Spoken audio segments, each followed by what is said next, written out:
પછી હું next time આવું ત્યારે ફરીથી મને યાદ કરાવજો. બરાબર? જો એના કવિ છે હરિહર ભટ્ટ. 1978 માં સ્વર્ગવાસ થઈ ગયા.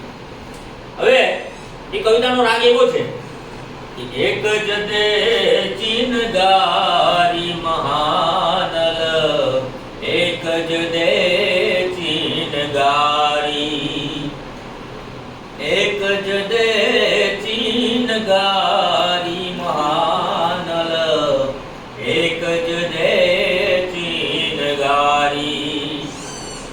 ઝગમગ લોઢું ઘસતા ઘસતા ખર્ચી જિંદગી સારી મહાનલ, એક જ દે ચીનગારી.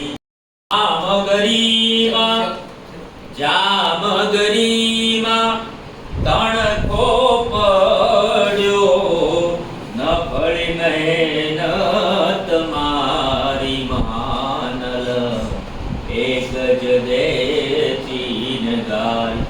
તમને હસવું આવે થોડું, કેમ આવે ખબર છે? એનું કારણ બી મને ખબર છે. કેમ કે ગાયન કળા વિશે તમે જાણતા નથી. કેમ ગાવું જોઈએ એની તમને ગતાગમ પડતી નથી. એટલે વચ્ચે જે હું લેખો કરું છું ને, એ લેખાને સંગીતની ભાષામાં આરોહ અને અવરોહ કહેવામાં આવે. આરોહ અને અવરોહ એ કોઈ પણ ગીત અથવા કોઈ પણ રચનાને લયબદ્ધ ઢાળવા માટે એનો ઉપયોગ થતો હોય છે. એને આરોહ અને અવરોહ કહેવાય. તમારો ક્યાંક સ્વર બગડતો હોય ને, તો એ આરોહ અને અવરોહ દ્વારા સ્વરને પાછો સેટ કરી શકાય. એ બગડેલો દેખાય નહીં. એટલા માટે એ આરોહ અવરોહ વપરાતો હોય. એટલે તમને હસવું આવે છે.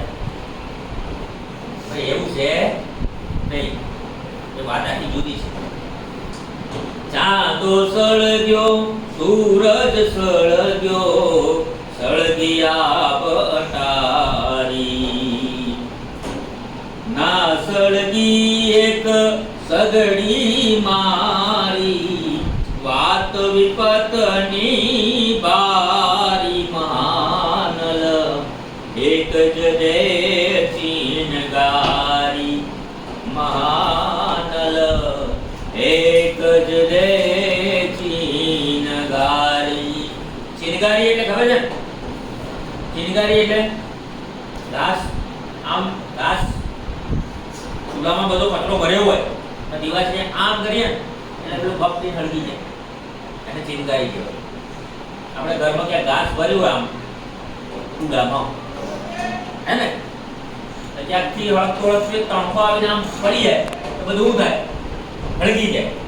એ ચીનગારી. ચીનગારી એટલે સામાન્ય તણખો, ઈશારો. બરાબર? એટલે બરાબર